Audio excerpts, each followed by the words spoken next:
तो चाहे तुम हो या मैं, हम जो भी सोचते हैं करते हैं, यानी हमारा जो डिसीजन होता है, ये कहीं ना कहीं इन्फ्लुएंस होता है एक खास तरह के आइडियोलॉजी से, जिसे यार हमारे सबकॉन्शियस माइंड पे डालता है ये पॉलिटिकल पार्टीज।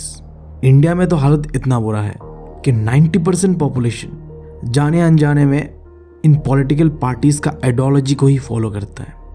कुछ चुनिंदा 10% ऐसे लोग हैं जो इन चीज़ों को समझता है और इन चीज़ों से दूर रहता है और कोशिश ये करता है कि एक अपना ओपिनियन बनाए, अपना थॉट प्रोसेस लाए और चीज़ों को जैसा है वैसे समझे। तो बेसिकली इस चैप्टर में हमें इन पॉलिटिकल पार्टीज के बारे में देखना है और इनका आइडियोलॉजी को समझना है। और यार पता है तेरे भाई का तो सीन क्या रहेगा, जितना हो सकेगा यार रोस्ट करेंगे इन पार्टीज को। तो यार पेटी बांध लो अपना और कर दे अपना कार्यक्रम स्टार्ट। तो सबसे पहले यार ये पॉलिटिकल पार्टी होता क्या है? एक ग्रुप जो इलेक्शन लड़ता है और कोशिश करता है गवर्नमेंट बनाने का, उसी को तुम कह सकते हो पॉलिटिकल पार्टी। कोई हारता है कोई जीतता है वो अलग बात है। हर पार्टी का कोशिश ये रहता है कि चलो यार इलेक्शन लड़ते हैं और गवर्नमेंट बनाते हैं।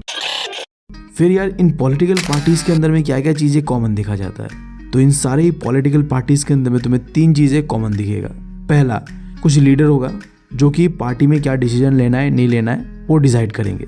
उसके बाद कुछ एक्टिव मेंबर होता है हर पॉलिटिकल पार्टी का, जिनका सिंपल सा काम ये रहता है जो भी पार्टी का आइडियोलॉजी है वो आम लोगों तक पहुंचाए और बताए कि देखो हमारा पार्टी ऐसा ऐसा चीज़ें तुम लोगों के लिए करना चाहता है, तो वोट यार हमें ही देना।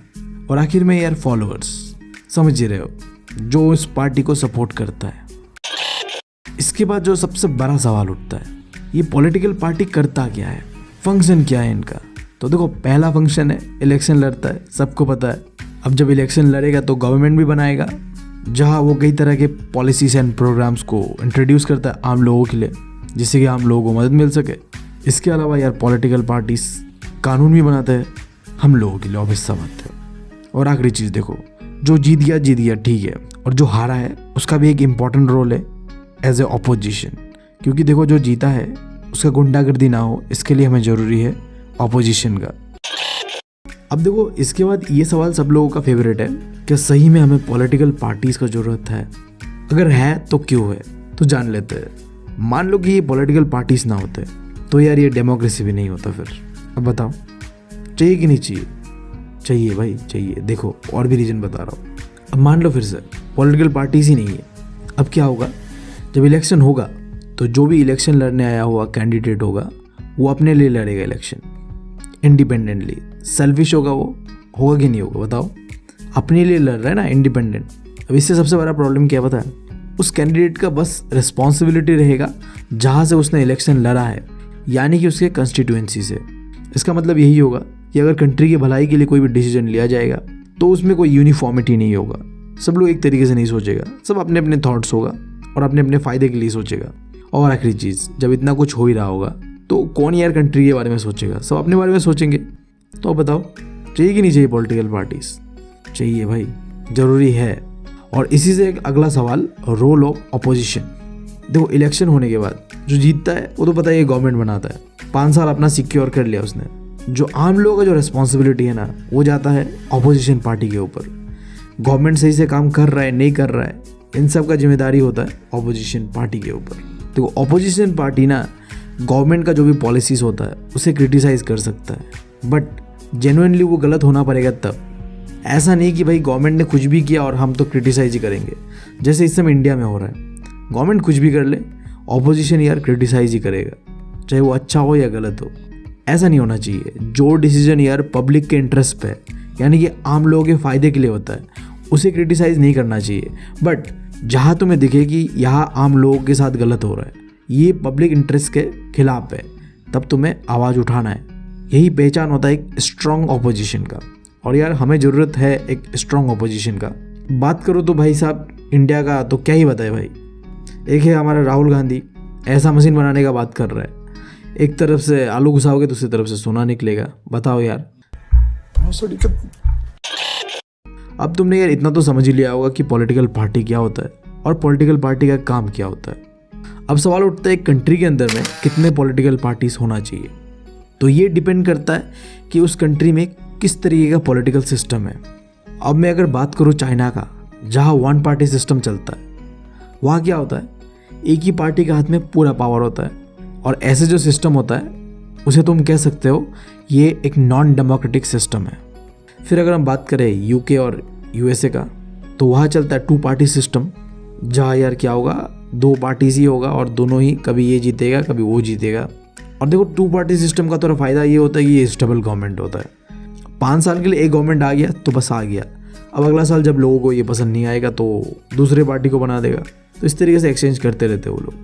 बट अगर मैं बात करूँ इंडिया जैसे कंट्रीज़ का, जहाँ मल्टी पार्टी सिस्टम चलता है, तो यहाँ थोड़ा प्रॉब्लम है, क्योंकि देखो मल्टी पार्टी सिस्टम के अंदर में कई सारे पार्टियाँ हैं और हर एक पार्टी का जीतने का चांसेस बराबर होता है। बराबर होता है बट प्रैक्टिकली देखा जाए तो ऐसा कुछ नहीं होता। जब इतने सारे पार्टीज है तो लोग भी अलग अलग लोगों को वोट देते हैं, जिसके वजह से कंट्री के अंदर में कोई एक सिंगल पार्टी नहीं आता है जो कि देश को चला पाए। तो क्या होता है, जो भी पार्टीज होते हैं वो अलायंसेस फॉर्म करते हैं। तो यही पे एक कॉन्सेप्ट आता है कोलिजन गवर्नमेंट का। यहाँ में क्या होता है कि कई सारे पार्टीज होता है, वो एक ग्रुप बना लेगा और फिर यही मिलके एक गवर्नमेंट बनाएगा। अब यहाँ जो है कंट्री के अंदर में इनस्टेबिलिटी बना रहता है, कोई एक पार्टी नहीं होता है, बहुत ज़्यादा पार्टीज एक साथ आके गवर्नमेंट बनाता है। और जब ऐसा होता है तो अगर मान लो कोई पार्टी को कोई डिसीजन पसंद नहीं आया और उसने कहा कि भाई मैं तुम्हें सपोर्ट नहीं कर रहा, तो साथ साथ गवर्नमेंट गिर जाएगा, जो कि एक कंट्री के लिए बहुत ही बुरा है। देखो इंडिया के साथ तो सीन कुछ ऐसा है, जो हमारे नेहरू जी के समय पे था, तब इंडिया बहुत स्ट्रांग था, क्योंकि एक ही सिंगल पार्टी हुआ करता था नेहरू जी का, इंडियन नेशनल कांग्रेस, बहुत ही पावरफुल भाई साहब, जो भी डिसीजन लेना होगा खुद ही लेंगे। कंट्री अच्छा चल रहा था उस समय। बट धीरे धीरे बहुत ज़्यादा पार्टी इमर्ज होता है और कोलिजन एरा शुरू होता है, जिसके बाद यार कंट्री कोई भी बड़ा डिसीजन नहीं ले पा रहा था हमारा। बट फाइनली 2014 एक नया गवर्नमेंट चुन के आता है, जिसके बाद बहुत पावर था। अब यार क्या है कि हमें अगर कोई भी बड़ा डिसीजन लेना है तो हम आसानी से ले सकते हैं। अब फिर यार बात करते हैं इलेक्शन कमीशन का। अब इससे यार मेरा यार टर्की प्रिंसिपल का याद आ गया मुझे। बताओ क्या कहे उनके बारे में। जब भी यार ऑफिस रूम में जाता था ना मैं, कोई कांड करने के बाद, ऑब्वियस सा बात है, तो भाई साहब सेल्फ रेस्पेक्ट का ना माँ बहन हो जाता था। मतलब यार देखो अगर प्रिंसिपल ऑफिस में कोई लड़की गई ना, तो उनके साथ तो भाई बहुत ही नॉर्मल बिहेव करता था। बट वहीं पे अगर कोई लड़का गया ना भाई, उसका इज्जत क्या होता है भाई, सेल्फ रेस्पेक्ट नामक क्या चीज़ भाई, ये शब्द कहाँ से आया है भाई? नहीं होता भाई, कोई ऐसा सेल्फ रेस्पेक्ट नामक कोई चीज़ ही नहीं होता भाई। तुम कुत्ते हो। और भाई प्रिंसिपल ऑफिस में तुम्हारे साथ होना है घनघोर बेइज्जती, इससे ज़्यादा और कुछ नहीं। और वहीं पे लड़कियों को पता नहीं इतने प्यार से क्यों समझाया जाता था। हिपोक्रेसी की भी सीमा होती है भाई साहब। देख लो भाई, हम लड़के हैं ना, हमारे साथ ऐसा ही होता है। खैर यार इलेक्शन कमीशन पे आते हैं। तो इलेक्शन कमीशन क्या करता है, बेसिकली कंट्री के अंदर में इलेक्शन करवाता है। तो जब इलेक्शन करवा रहा होता है ना, तो पार्टीज को वो क्लासीफाई करता है नेशनल पॉलिटिकल पार्टी और स्टेट पॉलिटिकल पार्टीज पे, और एक क्राइटेरिया फिक्स करता है कि अगर तुम्हें नेशनल पार्टी बनना है तो तुम्हें ये चीज़ करना पड़ेगा, और अगर स्टेट पार्टी तो इसके लिए ये चीज़ है। अब ये क्या है देख लेते हैं। तो अगर तुम्हें नेशनल पार्टी बनना है तो एटलीस्ट 6% सीट्स तुम्हें जीतना पड़ेगा लोकसभा इलेक्शन पे। और अगर मान लो तुम्हारा किस्मत खराब रहता है, तुम नहीं जीत पाते, तो तुम्हारे पास दूसरा ऑप्शन भी है कि चलो यार तुम 6% सीट्स लोकसभा में नहीं जीत पाए, तो यार तुम्हें एटलीस्ट 4 स्टेट्स में तो 6% सीट्स जीतना ही पड़ेगा। तो ये है पहला कंडीशन। और दूसरा कंडीशन ये है कि तुम्हारा पार्टी एटलीस्ट 4 सीट तो जीते लोकसभा इलेक्शन में। अगर ये 2 क्राइटेरिया फुलफिल होता है तो तुम्हें हम नेशनल पार्टी डिक्लेयर कर देंगे, और अगर नहीं होता है ना तो भाई तुम बस भोसड़ी क्या भाई, रुक जा। फिर यार स्टेट पार्टी, जिसे यार हम रीजनल पार्टी भी कहते हैं, थोड़ा स्टैंडर्ड लगता है यार कहने में, तो तुम लोग भी यार रीजनल पार्टी कहना, और आगे से मैं भी यही कहूँगा। तो जो रीजनल पार्टीज होता है उन्हें एटलीस्ट 6% वोट्स मिलना चाहिए अपने जो स्टेट इलेक्शन में, तब हम उन्हें कहेंगे ये है रीजनल पार्टी। इसके अलावा एटलीस्ट 2 सीट तो जीतो ही भाई इलेक्शन में। अगर एक भी सीट नहीं जीते तुम क्या के पार्टी भाई, बताओ। तो खैर ये तो था पार्टीज़ के बारे में, जो कि इलेक्शन कमीशन डिसाइड करता है कि कौन सा स्टेट पार्टी होगा, कौन सा नेशनल पार्टी होगा। बट जो तुम्हारे एग्जाम पॉइंट ऑफ व्यू से जरूरी है ना, वो है नेशनल पार्टीज़। तो इंडिया के अंदर में टोटल 7 नेशनल पार्टीज़ है, तो इन सब के बारे में थोड़ा जान लेते हैं। बट इससे पहले कि हम आगे बढ़े, 3 चीज़ें जान लो। जब भी तुम किसी पार्टी के बारे में पढ़ोगे तो तुम्हें इन 3 चीज़ों को लिख के आना है। पहला, उस पार्टी का सिंबल क्या है, वो पार्टी कब बना था, और वो पार्टी किस आइडियोलॉजी को फॉलो करता है। बस ये 3 चीज़ें तुम्हें याद रखना है और ये चैप्टर ख़त्म भाई, कुछ है ही नहीं इस चैप्टर में इसके अलावा। जैसे हम पहले बात करते हैं इंडियन नेशनल कांग्रेस का, जिन्हें हम कांग्रेस पार्टी भी कहते हैं, जिनका यह सिंबल जो है हाथ है, और ये बना था 1885 को। और ये पार्टी प्रमोट करता है सेकुलरिज्म को और वेलफेयर को, हम लोगों का भला करेंगे और रिलीजन को भी बराबर रेस्पेक्ट देंगे। ये है इस पार्टी का आइडियोलॉजी। इसके बाद इसी पार्टी से ना टूट के और एक पार्टी बनता है जिसका नाम है नेशनलिस्ट कांग्रेस पार्टी, जिसका सिंबल है क्लॉक। ये पार्टी कांग्रेस से टूटता है 1999 को, और इस पार्टी का जो विचार है यानी कि आइडियोलॉजी जो है वो कुछ ऐसा है कि ये पार्टी प्रमोट करता है डेमोक्रेसी को और गांधीयन सेकुलरिज्म को। देखो सेकुलरिज्म अलग है, गांधीयन सेकुलरिज्म थोड़ा अलग है, इसके बारे में किसी और दिन हम बात करेंगे, बट आज के लिए इतना समझ लो। इसके बाद है भारतीय जनता पार्टी, जिसका सिंबल यार लोटस है। ये बना था 1980 को। तो इस पार्टी का क्या मानना है? ये पार्टी प्रमोट करता है कल्चरल नेशनलिज्म को, सिंपली बोलो तो हिंदुत्व। अब यार तुम मुझे बताओ यार, ये हिंदुत्व क्या चीज़ होता है? मैं देखना चाहता हूँ कि तुम लोगों का इस टॉपिक पे कितना अंडरस्टैंडिंग है। पॉलिटिकल मुद्दा से मत बताना प्लीज़, ये न्यूज़ में देखते हुए चीज़ों को बिल्कुल मत बताना। बढ़ते हम अगले पार्टी की ओर, बहुजन समाज पार्टी, जिसका सिंबल है एलिफेंट, जो कि बना था 1948 को। और इसका जो मानना है कि देखो जो बहुजन समाज है यानी कि दलित, आदिवासी, ओबीसीज, इन लोगों को भी पॉलिटिक्स में रिप्रेजेंटेशन मिलना चाहिए। इसलिए इस पार्टी को बनाया गया कि हम आवाज़ उठाएंगे इन बहुजन समाज के लिए। तुम ऐसे समझ लो यार, ये पार्टी बना था ये बैकवर्ड कम्युनिटीज़ के लिए, ठीक है, जो गरीब पिछड़े हुए, समझ रहे हो तुम बात। इसके बाद तुम लोगों को तो पता ही है, रशिया में रशियन रेवोल्यूशन के बाद आता है कम्युनिज्म। तो इसी से इंस्पायर्ड होके इंडिया में बनता है कम्युनिस्ट पार्टी ऑफ इंडिया, जिनका सिंबल यार अंग्रेजी में कुछ इस तरीके से है, ears of the corn and sickles. Hindi में बोलो तो यार जो मक्के का वो कुछ होता है ना ऊपर वाला हिस्सा, इसके साथ साथ अजीब टाइप का चाकू होता है, कुछ होता है भाई, समझ रहे हो, जो कि बना था 1925 को। और इसका जो बिलीव है कि communism, Leninism, secularism and democracy के ऊपर। अब देखो ये जो कम्युनिस्ट पार्टी है ये 1964 को टूट जाता है फिर, और एक नया पार्टी बनता है जिसका नाम होता है communist party of India, Marxist. इनका जो सिंबल होता है थोड़ा सा डिफरेंट होता है, यहाँ में यार हैमर, सिकल्स और स्टार का इस्तेमाल किया जाता है। और जैसे कि मैंने तुम लोगों को बताया कि ये पार्टी बनता है 1964 को सीपीआई से अलग होके। अब इसके पीछे कहानी है कि कैसे ये अलग हुआ। तो 1962 में चल रहा था इंडिया और चाइना के बीच जो वॉर, तो ये जो सीपीआई है इसके अंदर में कुछ लोग यार चाइना को सपोर्ट कर रहे थे कि यार जो भी किया ना चाइना ने अटैक करके इंडिया पे, सही किया। तो इसके वजह से यार पार्टी के अंदर ही कुछ सीन क्रिएट होने लग गया। तो फिर बनता है हमारी ये communist party of India, Marxist, जो कि था प्रो चाइना उस समय। क्या ही बताया इसके बारे में, इंडिया में रह के भाई साहब आप चाइना को सपोर्ट करो, बहुत बढ़िया है। और आप फिर भी नेशनल पार्टी हो इंडिया का। बताओ चूतिए हम लोग हैं जो ऐसे पार्टी को वोट देते हैं। हमारे यहाँ ऐसा ही होता है। इसके बाद बात करता हूँ ऑल इंडिया तृणमूल कांग्रेस, जिसे हम टीएमसी भी कहते हैं, जिसका सिंबल है फ्लावर और ग्रास, जो कि बना था 1998 को। इनका भी मानना वही है, सेकुलरिज्म और फेडरलिज्म के ऊपर। तो ये कुछ पार्टीज थे जो कि इंडिया में काफ़ी फेमस है, जिसे तुम नेशनल पार्टीज कह सकते हो। इसके अलावा स्टेट पार्टीज है, जैसे कि यार शिवसेना देखो स्टेट पार्टी का बेस्ट एग्जाम्पल है। इसके अलावा भी कई सारे पार्टीज है, तो ये काम मैं तुम पे छोड़ रहा हूँ। सीधा कमेंट पे जाओ और अपने स्टेट पे कौन सा रीजनल पार्टी है वो मुझे तुम बताओगे। अब अगला चीज़ यार कि ये जो पॉलिटिकल पार्टीज है इनके अंदर में प्रॉब्लम्स क्या क्या है, यानी तुम कह लो चैलेंजेस क्या क्या है। तो पहला देखो, ये पार्टीज कहते तो है कि हमारे बिना तो डेमोक्रेसी नहीं है, बट सच में बताओ तो इनके अंदर खुद ही डेमोक्रेसी नहीं है।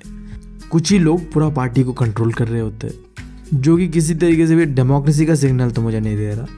इसके बाद इन पॉलिटिकल पार्टीज़ के अंदर हमें देखने मिलता है डायनेस्टिक सक्सेशन। तुम कह लो यार जो ये नेपोटिज्म होता है ना, जहाँ क्या करते हैं हम अपने फैमिली मेम्बर्स को ही डोमिनेट कराते हैं पार्टी में। जो भी पार्टी के अंदर में डिसीजन लिया जाएगा वो यार कुछ फैमिलीज़ के द्वारा ही कंट्रोल किया जाएगा।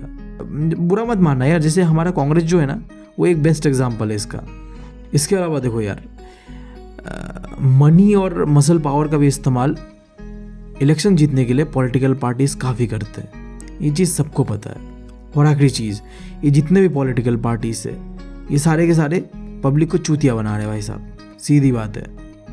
मतलब देखो तुम किसी पार्टी को इसलिए वोट दे रहे हो कि उस पार्टी की आइडियोलॉजी पे तुम्हें बिलीव है, बट मान लो कि वो इलेक्शन जीतने के लिए अपने आइडियोलॉजी को कहीं और छोड़ के बस पावर के पीछे भागता है। तो ये तो फिर क्या बात हुआ बताओ, तुम पब्लिक को चूतिया बना रहे हो।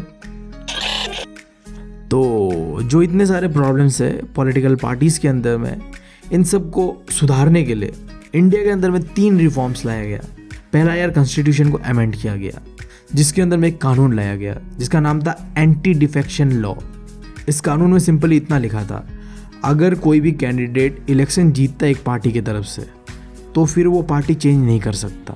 अब जब ये कानून भी काफ़ी नहीं था तो फिर सुप्रीम कोर्ट आता है हमारा। सुप्रीम कोर्ट कहता है यार चलो हम कुछ करते हैं कार्यक्रम, ठीक है।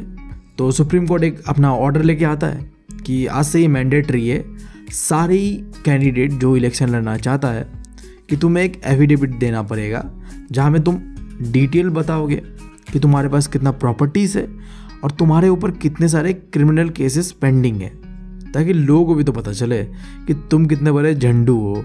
वरना यार पोस्टर पे तो सभी कूल दिखते हैं, रियलिटी क्या है वो तो ऐसे ही पता चलेगा ना।